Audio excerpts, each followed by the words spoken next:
Hey guys, Kim here, and you are tuned into Kim E, the Diabetes MP, a place where nurse practitioners can come and learn more about diabetes education and management, all so we can improve our patient outcomes.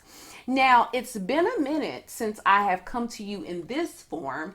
I've been uploading videos that I have been doing over on Instagram Live on Tuesdays called Tuesday Tips. I made a whole playlist here on YouTube about that, but because last month was Black History Month, it was February, I really focused on treating the African American with diabetes. I also partnered with a great company called Trusted Health, where I interviewed Black nurses who are really doing some trailblazing work. And so it really kind of stretched me last month. And so I tried to give you guys still some content by taking those Instagram lives and putting them over here on YouTube. But I'm back in the saddle, doing what I normally do. And so this month we're back on track, okay? And so for this month, I really want to focus on diabetes and technology.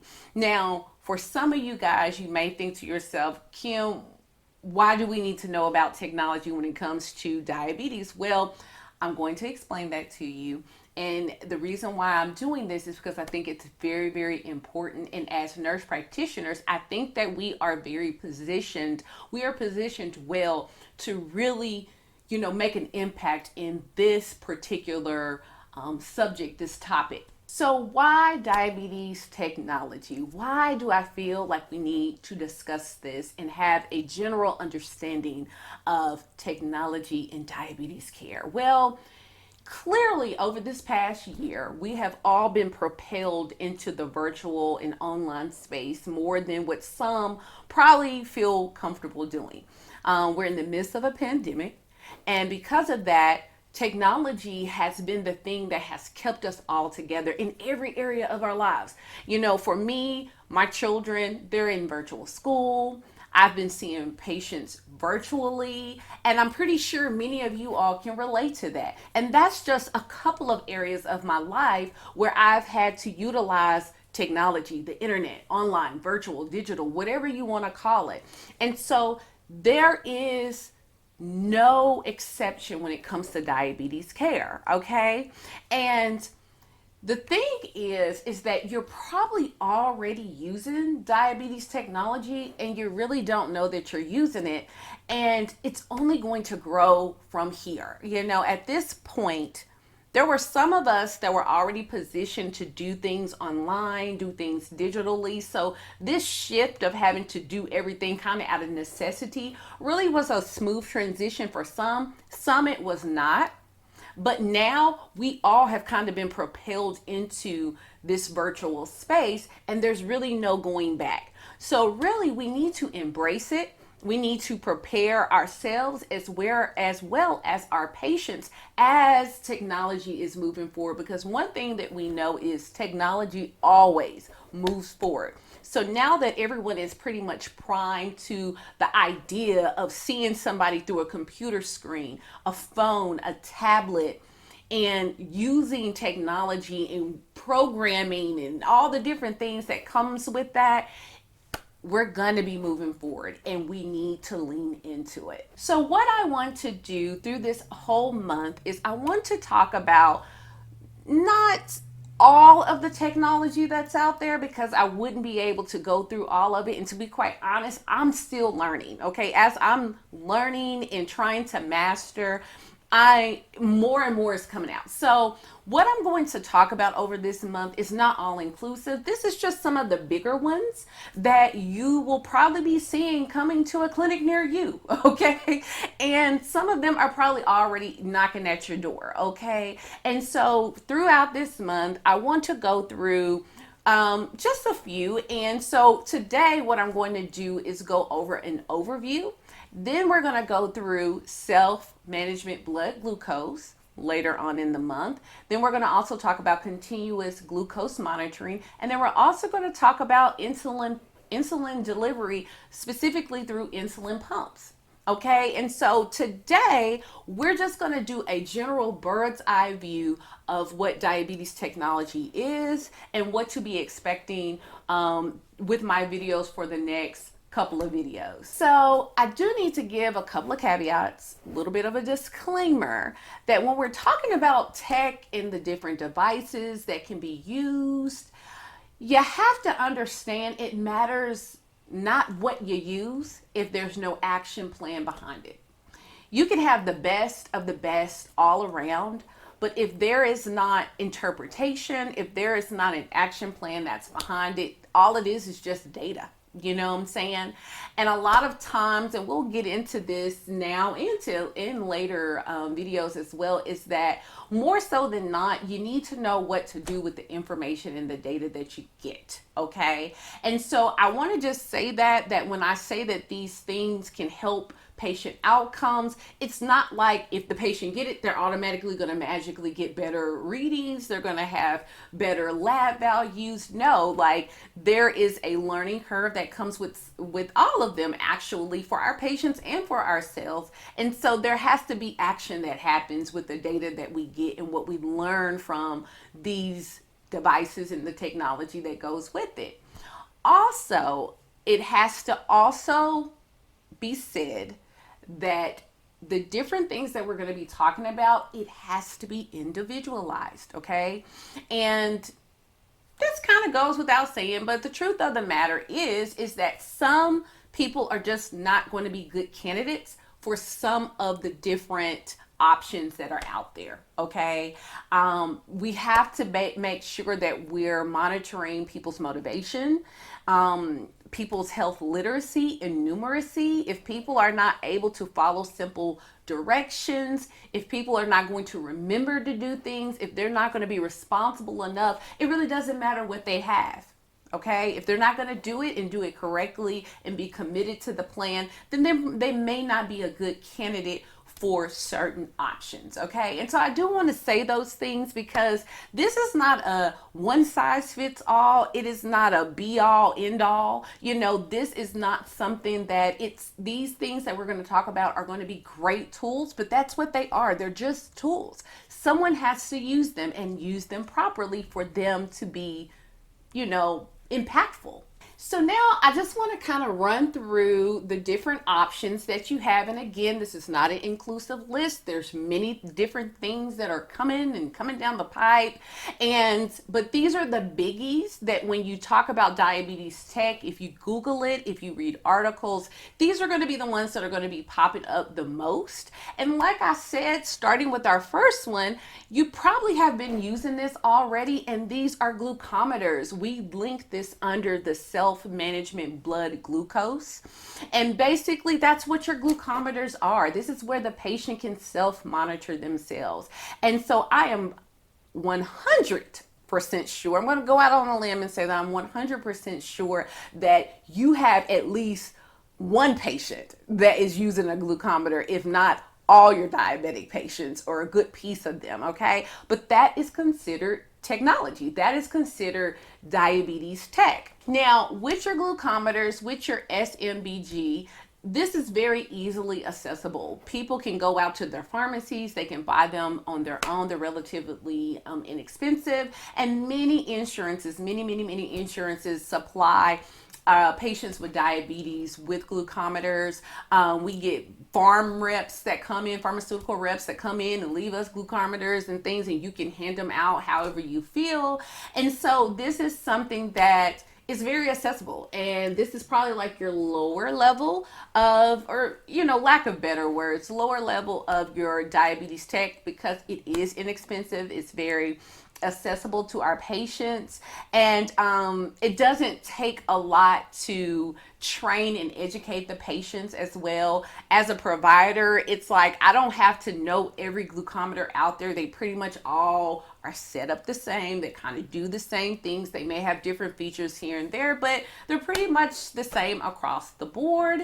And again, with any level, even though this is kind of more of your easier tech to grab a hold of, you still need to take time to show your patients how to do it. I always like to do a return demonstration. I don't want to do it. I want to see how you do it because you're going to be the one that's going to have to do it every day. Okay. And then again, with the results that you get, what would you do to troubleshoot, and just not even just with the results in troubleshooting, but if you get an error, what would that mean? So always encouraging your patients to read their manual. I know a lot of people don't do that, but knowing how to store it, how to store strips, all the different moving parts that you can have. And yeah, that is pretty much what your self-monitoring blood glucose system is all about. Now let's move into the continuous monitoring glucose. Now this is probably what you have heard. I know for me, I have lots of patients who don't like to stick themselves. They don't want to stick their fingers because it hurts. Or maybe also they just want to save themselves an extra prick because maybe they're not only just pricking their fingers, but they're also having to give themselves insulin injections and they're just tired of having to do that. And it's been very much all over the TV. And you probably know this is because that's the thing where there's like maybe a little disc that is on the arm or even on the stomach, or there's different places that you can place it and the person can go and scan and then they can quickly know what their blood sugar is. Now, just in a nutshell, basically what CGM is the measuring of the blood glucose in the interstitial space. There may be a little bit of a lag compared to the plasma blood glucose reading, but it's one of those things, the keyword in there, continuous. So like people can scan themselves and see what their blood sugar is at any time of day and it does not hurt. Once the device is in place, it is what it is and you can see what it is. But the thing about CGM is that it is not as accessible as the glucometers.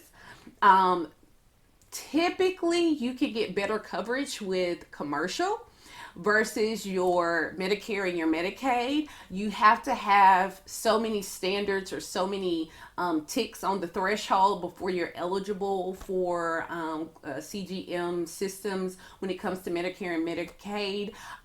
But here is the good thing about it. With us being in the midst of COVID and the expansion of technology and what people need while they're not able to come in person to be monitored as much, that everything has been expanding. Okay, just like telehealth and the coverage there has been expanding, everything technology wise has been expanding. And so here in the future, I am anticipating that this is going to be something that's going to be more widely accessible to any and everyone. Okay, let's talk about insulin delivery. Okay, so clearly we know we can deliver insulin through pens and syringes and things like that. But when it comes to more of the tech side and the smart logic and all the smart tech behind it, you have insulin pumps. Okay, and you typically see your insulin pumps a lot in your type 1 people that have type 1 diabetes, but you also can start seeing it with those who have type 2 as well. And in future videos, we'll talk a little bit more about that and what that may look like for your patients and the coverage as well to a certain degree. But a lot of times you can have your insulin pump as a separate entity where it's just the pump. Or you can do what they call a closed loop system where it's like the CGM and the insulin pump. It's a combination. And that's pretty much where you want to go because, you have that smart logic that the CGM can tell the pump what the reading is and it can adjust. Okay. And so it's a very great option for people. But again, there is a learning curve. People need to have good basic math skills. People need to have good troubleshooting skills. And that comes with us, being knowledgeable ourselves as the provider, but then also being able to educate and then re-educate when needed, okay? There's a whole training that needs to happen for providers, but then there's also some training, a lot of training that needs to go into place for the patient as well. Okay, guys, one last thing that I want to mention before I hop off here is that I am starting a monthly series called Diabetes Dialogue. And the purpose of this is I want to take a focused topic within diabetes management, and I want to explore that in more of a learning session, learning workshop style. Okay, and the reason why I want to do this is because I get a number of questions through social media, YouTube, email, that really honestly it warrants a longer conversation, and it needs a little bit more unpacking than what I can do on YouTube.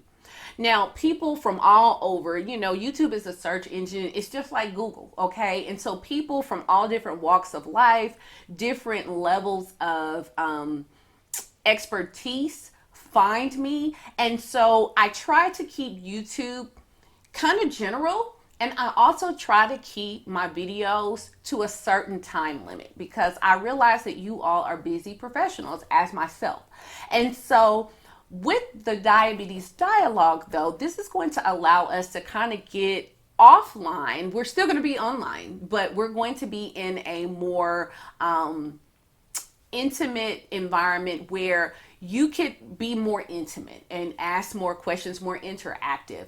And the thing that I'm going to do with these diabetes dialogues is I'm going to bring on people who are experts in these particular topics. Okay. Now, while this is very important for this month in this topic, it's because I am focusing on diabetes technology. And I have a really good dear friend of mine, as well as a person who I consider a mentor of sorts, Dr. Artie Thangadu. And you might have seen that I've already done kind of like a Q&A with her. I did that with her maybe last year, the beginning of 2020. And I had her on and we did a live and everything like that. And she asked I asked her questions and she was able to answer, but it was very general then. This is going to be very focused on CGMs, insulin pumps, and just the tech behind diabetes care. And what I would like to do is I want to know who is interested. And also, if you are interested, what questions would you have for her? Now, I know a lot, but no one knows everything. And so this is why I want to bring on someone who this is their specialty. Dr. Artie Thangadu is a triple board certified endocrinologist. Her passion is very similar to mine. She loves all things endocrine system, but she loves diabetes management and she loves to educate just like me. I just love her style of teaching, and to be quite honest with you, I feel like she is best to teach us all. And so if you are interested, I'm going to leave a link in the description box of a sign up, just an interest sign up. I just want to see who is interested, because if you are, I will only send notification to you. I'm not going to send it to everyone because I understand this may not be your forte. You may not want to learn about this. You may even some of you may feel like this is a little bit over your head right now. Maybe you'll come back to it later. I totally understand.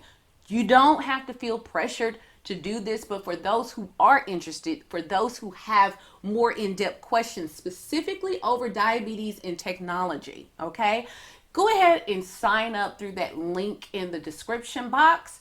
And when you do that, I'm going to also send to you a way that you can email me your questions, because what we're going to do is take a whole bunch of questions and we're just going to answer those questions. Okay. And she's so excited. She is ready to teach. And so don't hold back. Okay. I'm already coming with questions of my own, so I'm not going to hold back, so you don't either. Okay.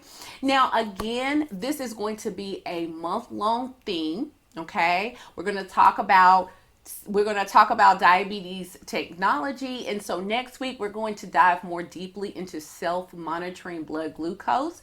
So if you are not already, go ahead and subscribe, ding that notification bell so you do not miss the upload. Also, if you are on social media, I am on Instagram heavily. And you can find me over there at the Diabetes MP. And I try to do lots of tips and tricks. And again, I also do Tuesday tips where I come on and I try to answer with my Tuesday tips those quick questions, those questions that can take probably about 10 minutes or less for me to answer. And just I try to do that, and I'm always trying to create content that really serves many people. Okay, guys. So I hope you guys can see what I'm trying to do here. I know everybody doesn't do blogs. I know everybody doesn't do YouTube. I know everybody doesn't do social media. So I'm trying to do a combination of a little bit of all of that. So anyways, guys, y'all have been sitting here with me. I know I've talked your ear off. And so I will catch you guys on the next round. Again, this is Kim E, the Diabetes MP. Catch you later. Bye.